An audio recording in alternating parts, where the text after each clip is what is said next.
5 বছর পর পর ভোট হয়, আপনাদের প্রত্যেকেরই একটি করে ভোট এবং তার সমান অধিকার। কিন্তু কিছু কিছু সংগঠন আছে যারা গণতন্ত্রে বিশ্বাস করে না, যারা মানুষের রায়কে ভয় পায়। চোর জোচ্চোর গুন্ডা কিছু রাজনীতিতে ঢুকে পড়েছে। এই চোর জোচ্চোর গুন্ডা যারা রাজনীতিতে ঢুকে পড়েছে, তারা ভারতবর্ষকে কলুষিত করছে, ভারতবর্ষের সংবিধানকে ভেঙে ফেলার চেষ্টা করছে। আমরা লক্ষ্য করেছি, মানুষ যখন সংগঠিত হয়ে তাদের মনের কথা বলতে চায়, তখন সেই চোর জোচ্চোর গুন্ডা বদমাইশেরা তারা ভয় পেয়ে যায়। আমরা দেখেছিলাম 2011 সালে পশ্চিমবঙ্গের মানুষ ভুল করে পরিবর্তনের লোভে মমতা বন্দ্যোপাধ্যায়কে নির্বাচিত করেছিল। তখনই আমি বলেছিলাম যে ওই ভদ্রমহিলা চোর। আমার কথা কেউ তখন শোনেননি। শেষ পর্যন্ত সুপ্রিম কোর্ট যখন আমাদের বক্তব্য শোনার পর তদন্তের নির্দেশ দিলেন, আপনারা দেখেছেন যে তদন্ত করবে, তদন্তের ভয়ে তিনি তার চেলাচামুন্ড নিয়ে রাস্তায় নেমে পড়লেন।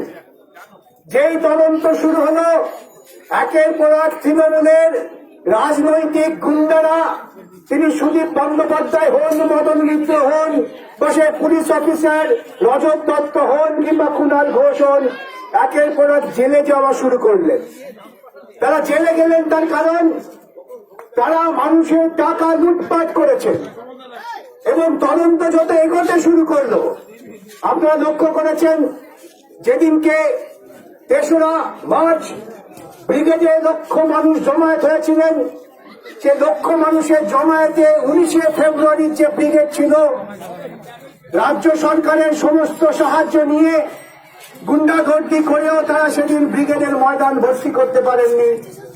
কিন্তু তারপরে 3রা মার্চ ব্রিগেডের ময়দানে জমায়েত দেখে চোরেরা ভয় পেলেন এবং যাদের উপর তদন্তের দায়িত্ব ছিল, যারা ঘুমিয়ে পড়েছিলেন, তারা জেলে উঠলেন।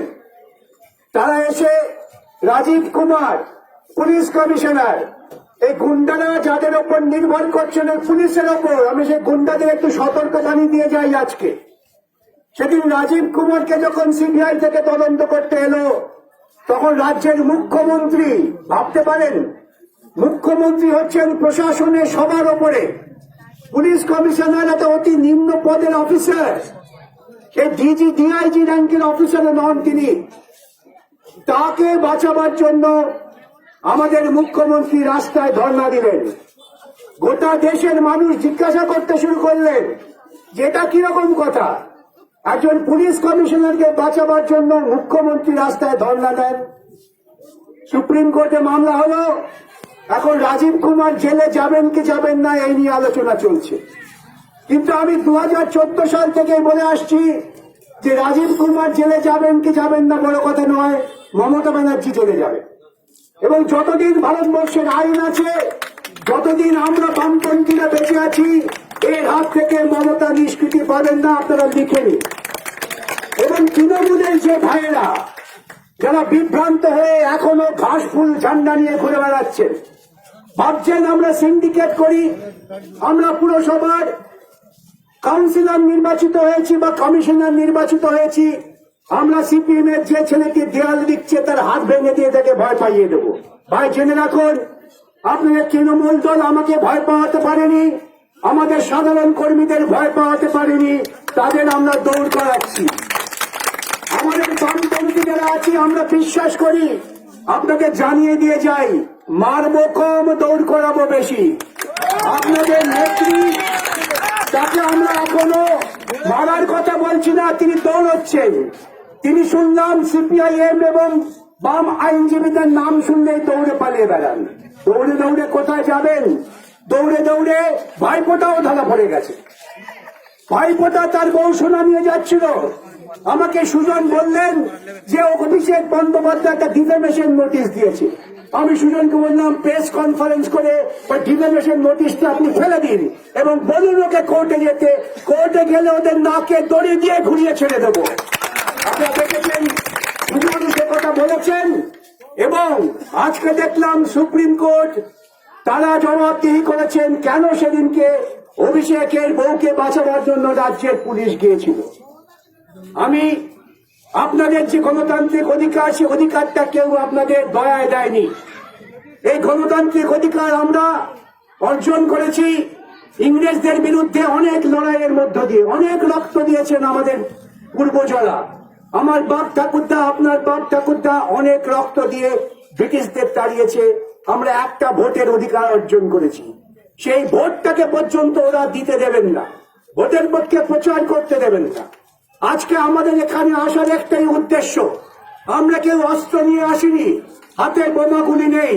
শুধু একটা কথা বলে যাই, যদি পরবর্তীকালে বামপন্থী কর্মীদের ভোটের প্রচারে বাধা দেওয়া হয়, যদি পরবর্তীকালে মানুষকে সাধারণভাবে স্বাধীনভাবে ভোট কেন্দ্রে গিয়ে ভোট দিতে না দেওয়া হয়, তৈরি থাকবেন, মারবো না, এমন দৌড় করাবো যে ভারতবর্ষ ছেড়ে পালিয়েও বাঁচবেন না। এই দৌড়টাকে মনে রাখবেন। হাঁপিয়ে যাবেন, কেউ জল তুলে দিতে আসবে না, কারণ ততদিনে আপনাদের নেত্রী জেলের খালি ঘাটবে। তাই বন্ধু, আপনাদের কাছে আমার বিশেষ অনুরোধ, বিনীত নিবেদন, যে গণতান্ত্রিক পদ্ধতিতে আমাদের বিরুদ্ধে মানুষের কাছে প্রচার করুন।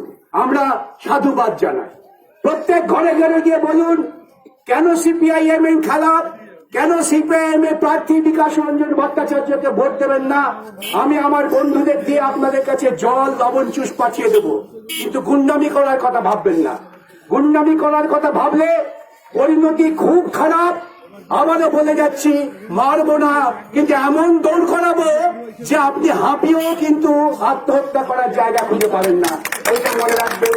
এই কথা বলে এবং আগামী দিনে বামপন্থীদের পক্ষে ভোট দিন। ওই নারদা থেকে সমস্ত চিটফান্ডের চোর, যারা হাত পেতে টাকা নেয়, তাদের হয়ে যারা ভোট চাইতে আসে, সেই কালো হাতগুলোকে ঘুরিয়ে দেওয়ার পরিকল্পনা নিয়ে আমাদের এগোতে হবে। এই কথা বলে সবাইকে অভিনন্দন জানিয়ে আমি আমার বক্তব্য শেষ করলাম। মনে করবেন না যেটা বিকাশ রঞ্জন ভট্টাচার্যের একটাই সভা, তিনি আর আসবেন না।